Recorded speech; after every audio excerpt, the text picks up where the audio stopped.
Yeah, so nothing formal, obviously, just going to speak from my heart, my head, in terms of the experience we've had in the last 48 hours, which has been fantastic.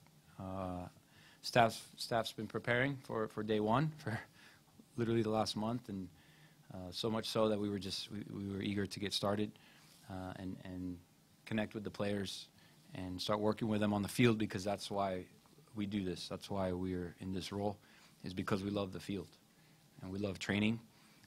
We love the locker room, and we love that dynamic. So I feel the first two sessions were very positive.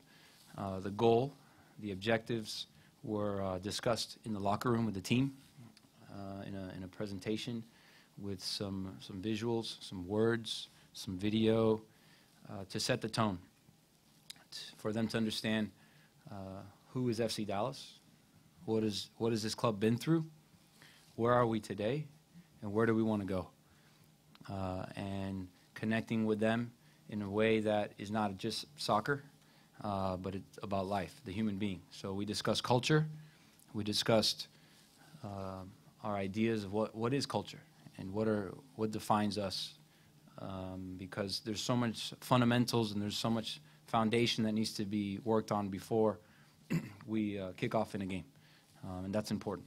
So we talked about having an optimistic culture in terms of our mentality, warrior mentality versus victim mentality. We talked about clear communication between players, staff, players, staff, organization, players, etc., expectations.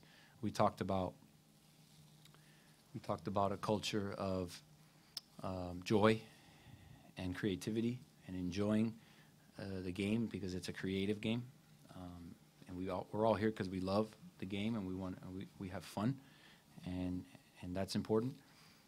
We talked about a culture of team, that the team is the star, the team is bigger and more important than any individual, including staff, and that the team needs to always move forward, whether an individual is available or not. So depth's important.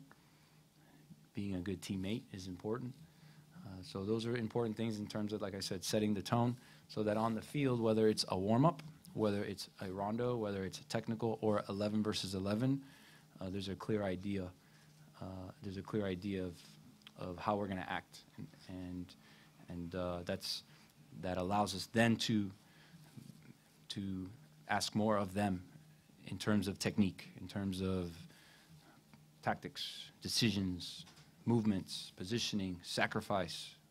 So this week's about building. We want to build. Everyone's coming from an off season, from different routines with their families, some traveling, some stayed put, different schedules. Some guys were able to come in early, some guys couldn't because of their logistics. So we still are missing a few guys that are in the process of finalizing some visa things, and they're going to join us soon. So we have to be open and understanding to that. So this is a building week, a building moment, a building phase of confidence, of even players from the draft. We're not here to have them compete in a way that's not allowing them to integrate first. So this integration build, and as the week carries on, going into next week, then we start to go into more of a competing phase, a breakdown phase where we're going to test them a little more physically, mentally. And so that's the plan. That's the plan for the week. But yeah, very, very happy and having a time of my life just with the staff and with these players, taking it one moment at a time to build on our concepts and learn and grow. So excited. Can you update us as much as possible on the players not in camp and when you might be able to see them? So I can't give you any specifics. All I know is it's positive and we should see them soon. I don't think I'm prepared to give it a specific day, or I know we should see them soon.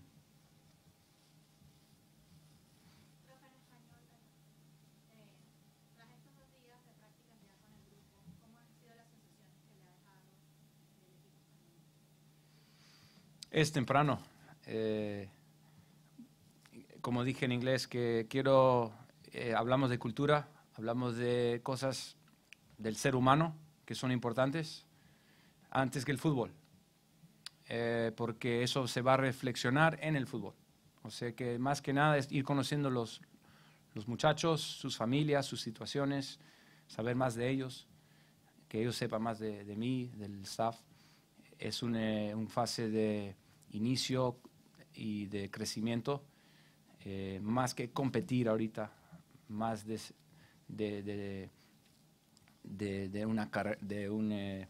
un race.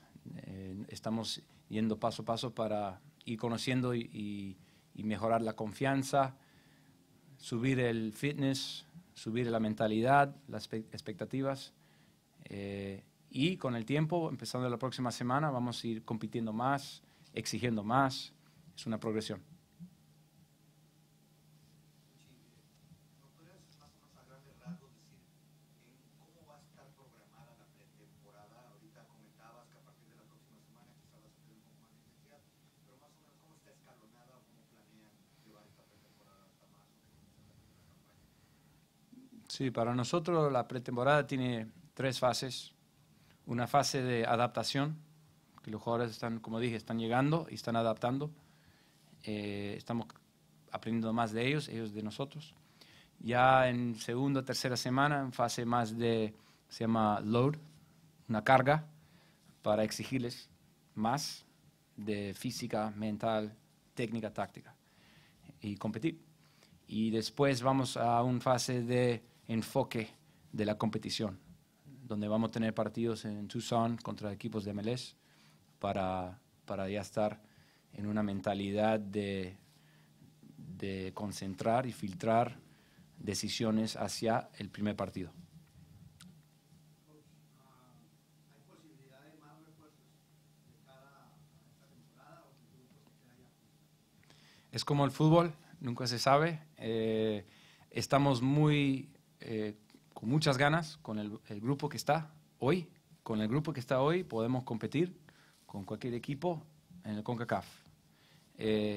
Pero en el fútbol hay que estar listo, hay que estar en los puntos de los pies y siempre hay la posibilidad que puede venir un jugador por las reglas de los rosters, del cap, cosas que estamos aprendiendo rápidamente, pero siempre hay posibilidades para que uno pueda entrar o dos, pero no es mi prioridad ahorita, son los chicos que están acá trabajando. Luchi, I'm sure that throughout the team there's going to be competition for spots all up and down, starting 11 and throughout the roster. Would you, as you head into camp, would you characterize as going to be positions on the field where the competition might be a little more competitive and a little bit more robust than in some other places? Yeah, that's an interesting concept. The way I view that is every position is a competitive position. I don't view this roster as just 11 players. It's 30 lines. We have an addition of a second team. There's young players that might play second team and then first team, or vice versa. So my view is that in every position, I feel we have 2 to 3 good human beings, smart soccer players with technique that, like you said, are going to compete and show forms, and forms can vary. But we're going to be honest and clear with our feedback and make decisions based on forms, on feelings, on our ideas. But I think every position is up for grabs. I can't name one position where it's clear this one player has to play every minute all the time. Their rotations will be used when they need to be.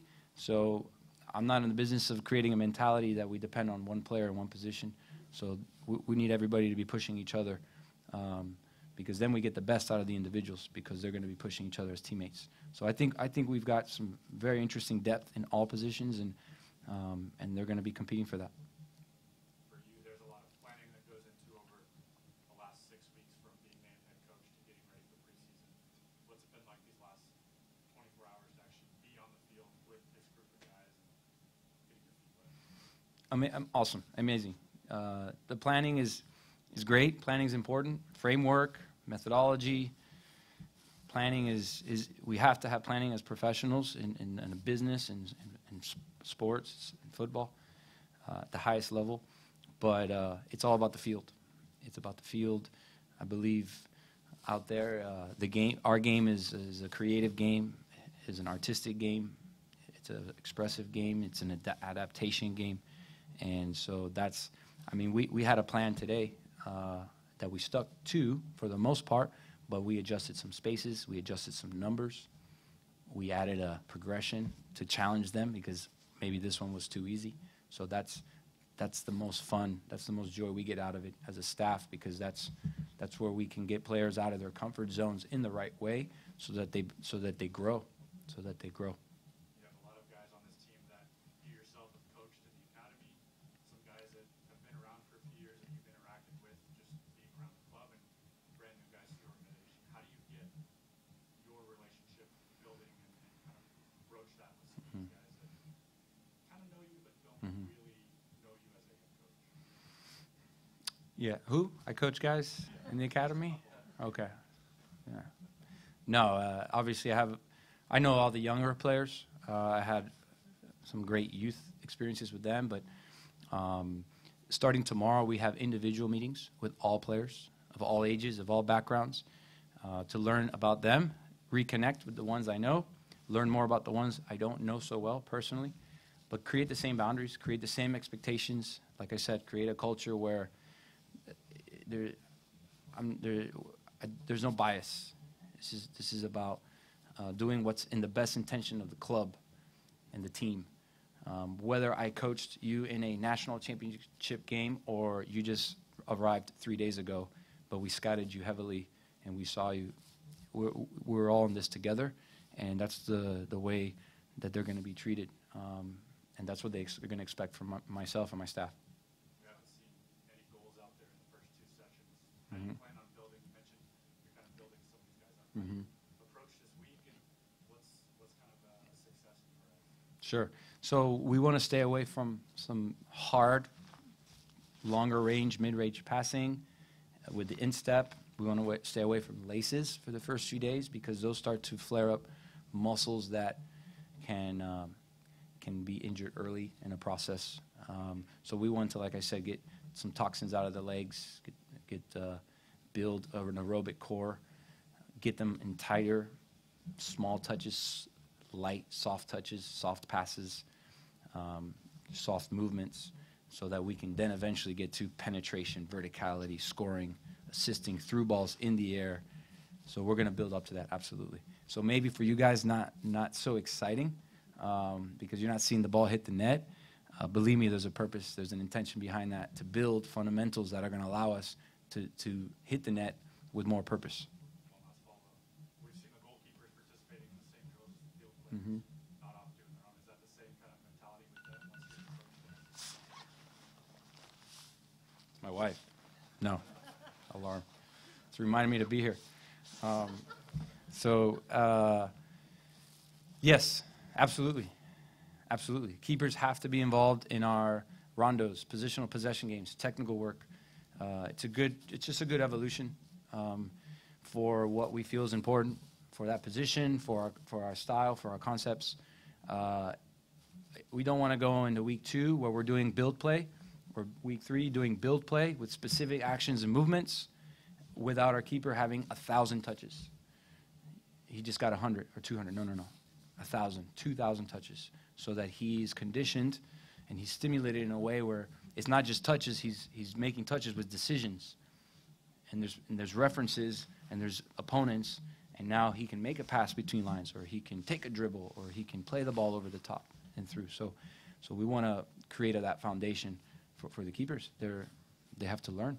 They have to learn, just like the field players. So, and Drew's been fantastic in also encouraging that and being a part of that process. So it's important.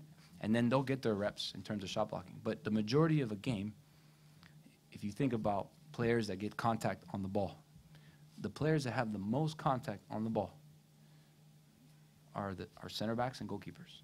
So why wouldn't they be in a lot of our technical work and our rondos? So that's important for us. Talking about the culture that you want to do on the field, what kind of team identity do you hope to have once the season's done?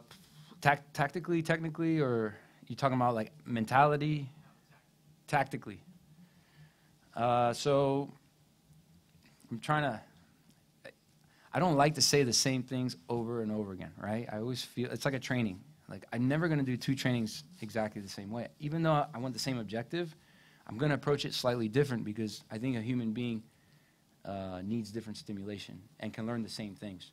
So I know I'm talking to myself here, but I'm trying to answer this the same way, but maybe differently. Look, we want to have the ball a lot, but have a purpose of using it to attack with numbers and take advantage of spaces and time. And doing it in a way where we find ourselves closer to the opponent's goal, very close to the opponent's goal, so that we have the ability to transition and get it back with numbers right away, and our block is up, and even though we're giving up space for counters and behind, we have a way to transition and get it back quickly. But then we're also going to be able to recover the ball in behind and drop the block. But we're not afraid to defend in our goal if we need to with 11 players. We're not afraid to defend in the opposition's goal. But we would prefer to do it higher up the field. That's it's a priority of ours, so that we're farther from our goal, closer to the opponent. So I think in general that takes respective positional things, interactions of positions. So it's a lot of flexibility in our build play and our attack, but defensively structured, organized, recovery, reorganization. And doing both of them, knowing when to do what, but doing it well. I keep getting this question, so you're saying you want to do everything. Yeah, we need to be very good at doing everything, but just knowing when to do what. And so we're going to want more of these moments, but we're certainly, if we're in a moment where we're suffering, we're going to be ready to do that. So, I guess. That's a pretty high standard. How do you get to that point? One moment at a time, one step at a time. Yeah, Popovich is the model. I blushed because Gina promised me I'm going to meet him one day, right? So, no, Pop is a model for me. I know it's a different sport, but just what the process he's gone through, the way he handles himself, his mentality, I look up to that. And I don't know him in person, but there's a lot you can learn from. You can read people in a minute. You can read people in their tone and their respect, and their humor, and their focus. So, I envy the way he built that team. Those are players that came from drafts. Who knew Ginobili? Who knew Parker, international market? But David Robertson, the guy when everyone's thinking he's towards the end of his career, all of a sudden wins a championship. Duncan came out of the draft. So he put together a star team. It wasn't handed to him. So I respect that process. And I can identify with that. Not necessarily but that idea is important for this club, for myself. Obviously, I have models in Guardiola, Klopp, Cruyff, in terms of I need to respect it's like music. You have to know the old stuff before you can appreciate the new stuff. But appreciate the new stuff. It's different, but it's generational. So I believe the same in styles and coaching. And so Popovich is like I said, a model in terms of culture, not just, but it's team basketball. He's a purist. He likes combinations, collective team play, so I can relate with a lot of those things.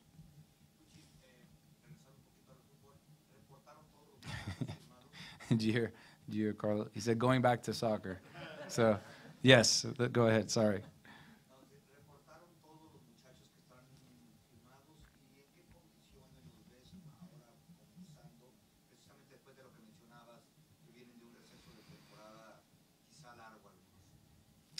Can you repeat that question, Carlitos? Sorry, in Spanish. Mm-hmm. Bajo contrato a la pretemporada ayer y hoy, y en qué estado físicamente y futbolísticamente en esta primera instancia los Estados Unidos después de lo que mencionabas de que vienen de un periodo largo de vacaciones. Ok, ahora entiendo. Bien, los veo bien. No perfecto, no quiero que estén perfectos.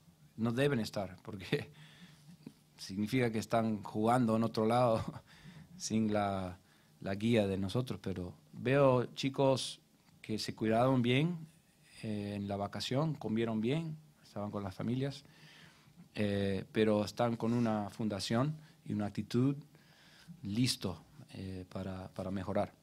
Eso es lo que me gusta. Yo no veo ni uno muy fuera de shape.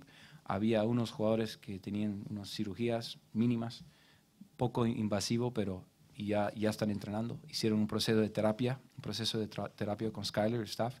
Hicieron cosas también en sus localidad, pero lo veo positivo. No hay lastimados hasta En este momento, no, nada serio. Cositas de mantenimiento. El único es Christian. Christian Coleman está en proceso de rehabilitación de su rodilla, pero él está ya trotando. Es un chico muy sano, muy atleta, muy bueno en la cabeza de su tratamiento. Sé que él está en buen proceso. y todos reportaron desde ayer entrenar. Sí, los únicos que no sé, necesito un poco de guía de Gino. The players that have not reported yet, I don't know if that's open or public. I mean, I figure you share that, yeah. So like Acosta, Bressan, Emma, Tomasi, and Francis, and the four of them they're all en route. It's just a matter of a day, 2 days, a week, but they should be here very soon. They're all on the positive momentum of the visa process. Hablaba un poquito del condicionamiento primero con los jugadores en esta primera fase antes de ya llevarlos a la carga, lo que decía. Si bien faltan aproximadamente 6 semanas, si no me equivoco, para el primer partido de temporada, ¿cuándo estaría usted ya presionándolos un poco más? ¿Qué time frame nos puede dar de cuándo ya deberíamos entrenar un poquito más? Yo pienso que empezando esta semana, ya poquito mañana, ya jueves un poco más, ya el viernes vas a ver ya conceptos de juego. Vamos a pedir cosas ya tácticas porque vamos a jugar una interescuadra el sábado. Vamos a formar 3 equipos y van a jugar en contra. Y ahí vas a ver competición porque es natural. Pero para el staff, el objetivo no es competición el sábado. Es aprendizaje de los conceptos, que toman riesgo y que sean abiertos de tratar de hacer las cosas en la manera futbolística que queremos como club. Pero van a competir naturalmente, sabemos. Tenemos chicos del draft, del college, chicos del segundo equipo que están con nosotros. Pero lo que vamos a exigir de competición va a ser más en semana 2. Pero vas a ver la competición ya jueves, viernes, sábado. Luchi, you've spoken a lot about some of your ideas for training sessions leading into the season, some of your objectives on a weekly basis. If I were to ask, are there 2 or 3 things, maybe more than that, maybe less than that, but if you did A, B, and C in the next few weeks, then we're in our best position, put our best foot forward, and get results when the competition starts on March the 2nd? Are there 2 or 3 things that you would say, if we do this, then we'll be in our best position? Yeah, so I answered something similar in Spanish. It had to do with the phases of the preseason. And I think those 3 phases kind of describe a bit of what you're asking. So right now is adapt. We want players they're going through adaptation of the club, the culture, the concepts, the method, the training, the staff, my voice, my expectations. So I think it's about adapting to this culture, to this game model, to this club. The second phase is then compete. Compete in the right way. We talked about now, we're both trying. There's only 11 players that can play a game. So now who's in the top of the depth chart for this week or next week or this game or the next game. So that we're going to create a healthy competition very soon. And then the third is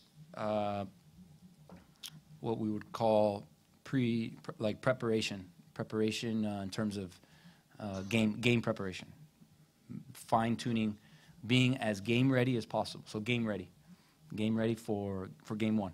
And that's going to be a process of training, scrimmages, MLS games, in Tucson. So that's going to be that third objective in terms of the phases. So I would say adaptation, compete, and then game prep, game ready. Luchi, as you get into matches, preseason matches, that is, and maybe it has to do with the phases you were just talking Mhm. this exercise. Some want to actually establish a winning mentality Mhm. in competitive edge. Mhm. How will you? Yeah, I like that question. All of it. It's all. I think it's all relevant. I think it's assessing and evaluating our players, and how are they responding to now an opponent that's putting them in a situation where they've got to decide what are they doing without the ball in terms of our game model. How do they do it individually? How are they doing it collectively? So that's going to be an evaluation that we're looking forward to having. Teaching still, knowing that they can. I want them to take risks in these games. So we might try some things in terms of formation, players in certain positions. It's important that we have a portion of the games we play we need to devote to some level of calculated experimenting in a way that allows us to have variables and options going into the real season, so that we know if we need to change the system, we need to play a player in this position or not, or these players are compatible for these reasons.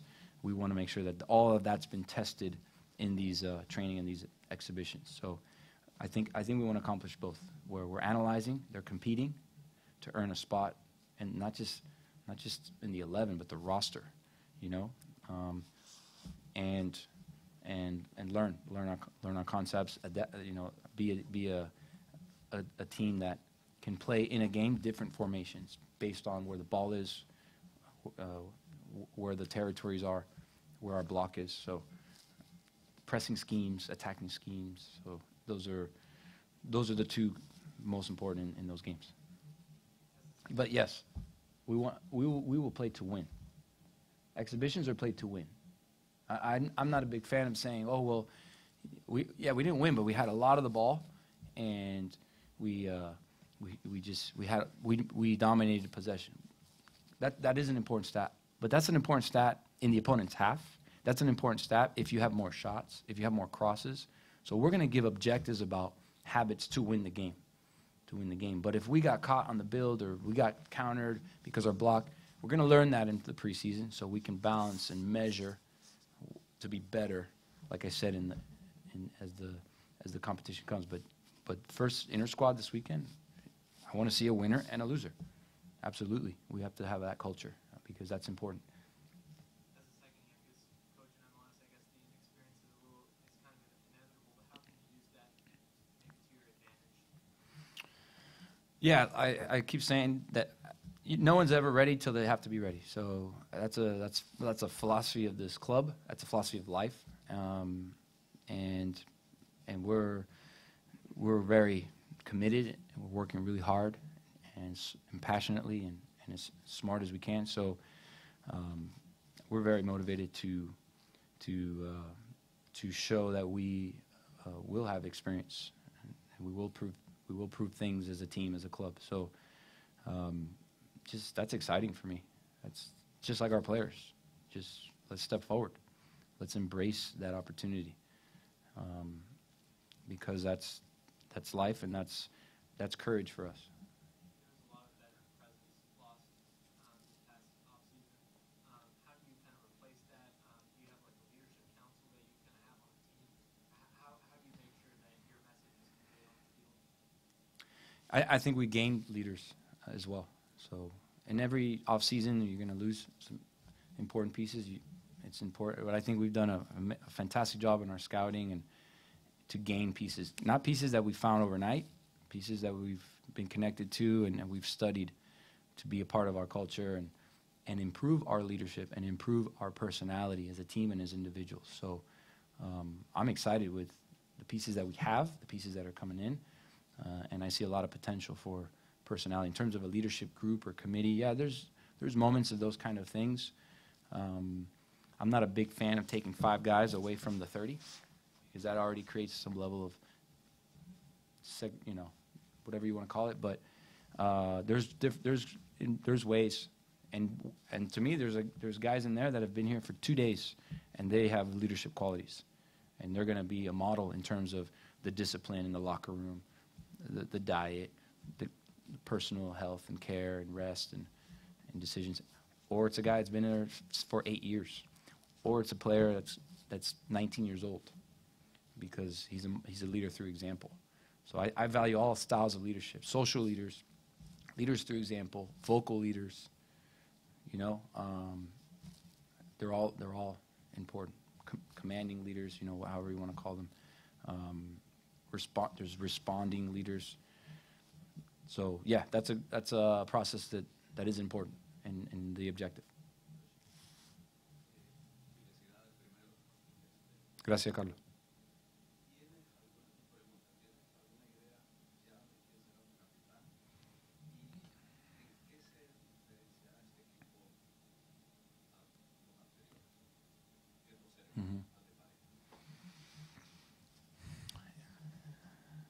So, en español, perdón. Do you mind if sometimes I kind of say it in English, just so maybe if I'm not asked the same question? But so, los capitanes. Capitán es título. Captain's a title. It's a title. There has to be a game captain. Yeah, it's a tradition, absolutely. We will respect that, and I believe in that. But at the right moment.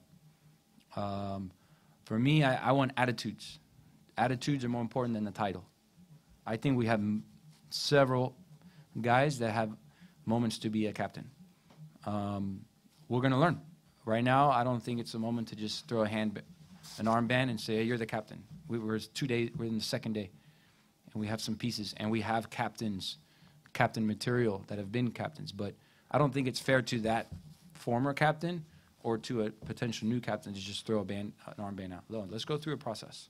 Let's go through a process of about attitude rather than title, and at the right moment, we put a game captain, and that's the philosophy we believe in, because the game is fluid. What if that captain's hurt? What if that captain's not starting? So we have to be fluid with that, but in the right way. So that's important for us. Vamos a ser fluido en eso, y la actitud es más importante que el título, pero sí vamos a tener capitanes para los partidos, pero va a ser en momentos. Sí, hay similares.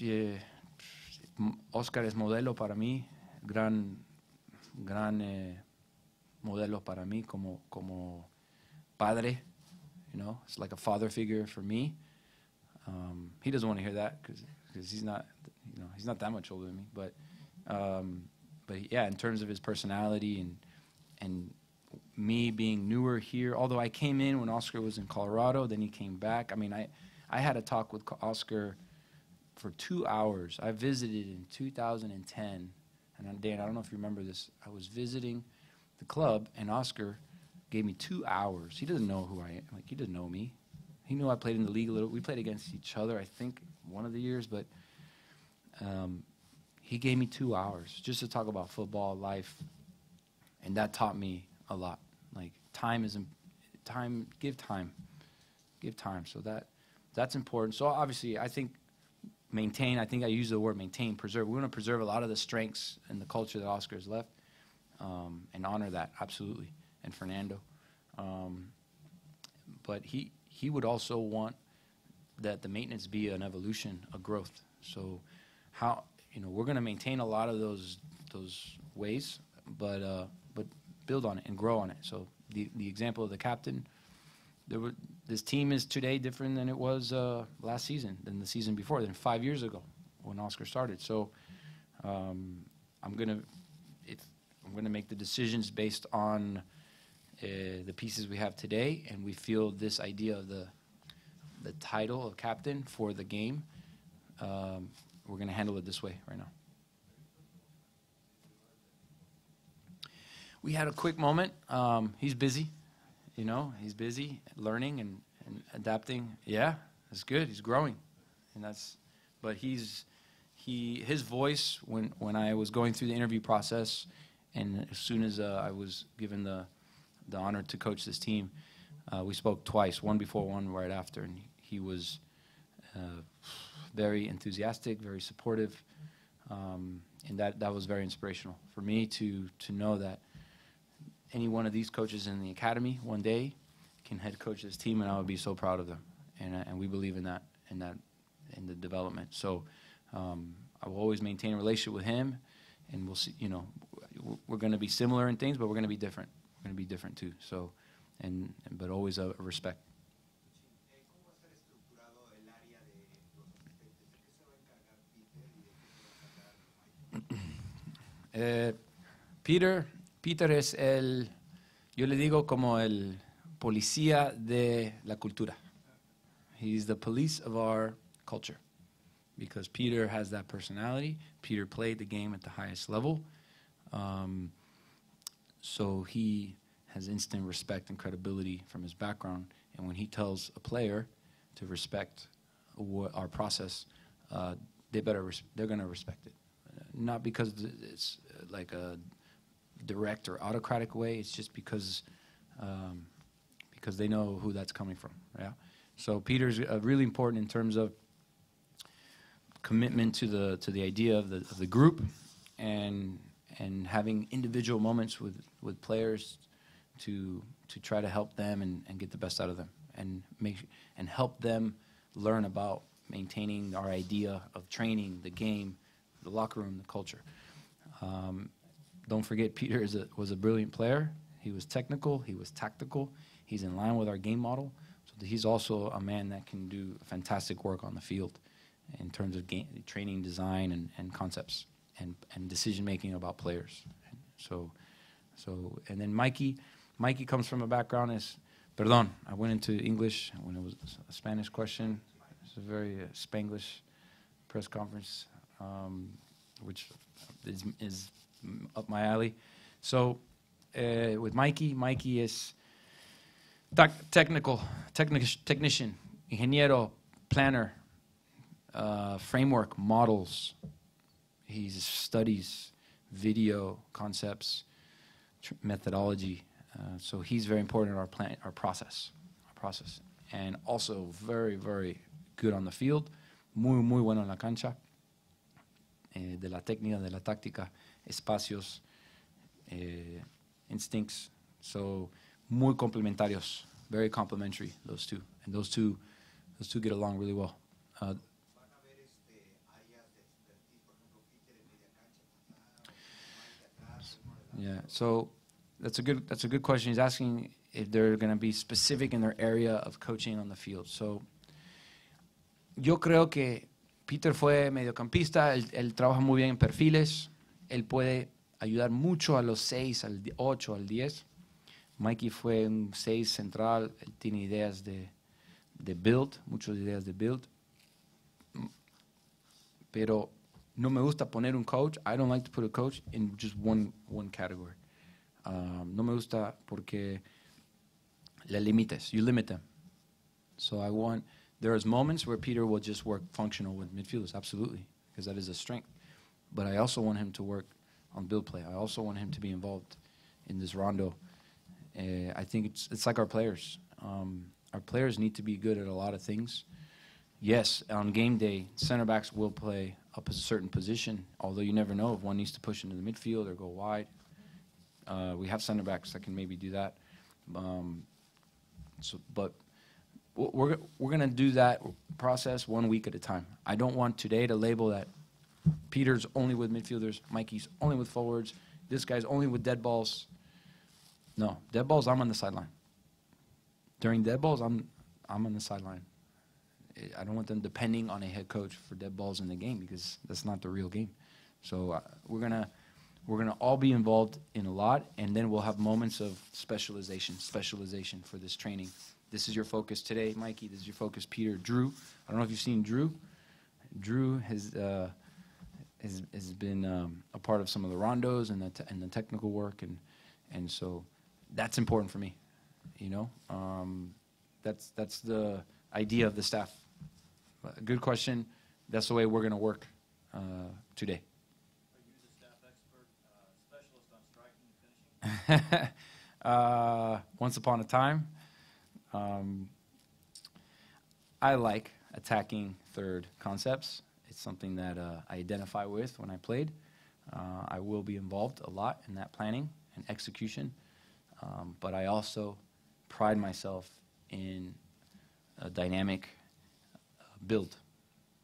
And I didn't play center back, I didn't play left back or right back, but I have to, as a professional, have the understanding and create environments that demand of our players of understanding spaces and times and making decisions on build play, goalkeepers, shapes, forms, numbers. So this is my background. So I have to equally value that. I'm not just the forward, in kind of references. I'm not just working with the forwards.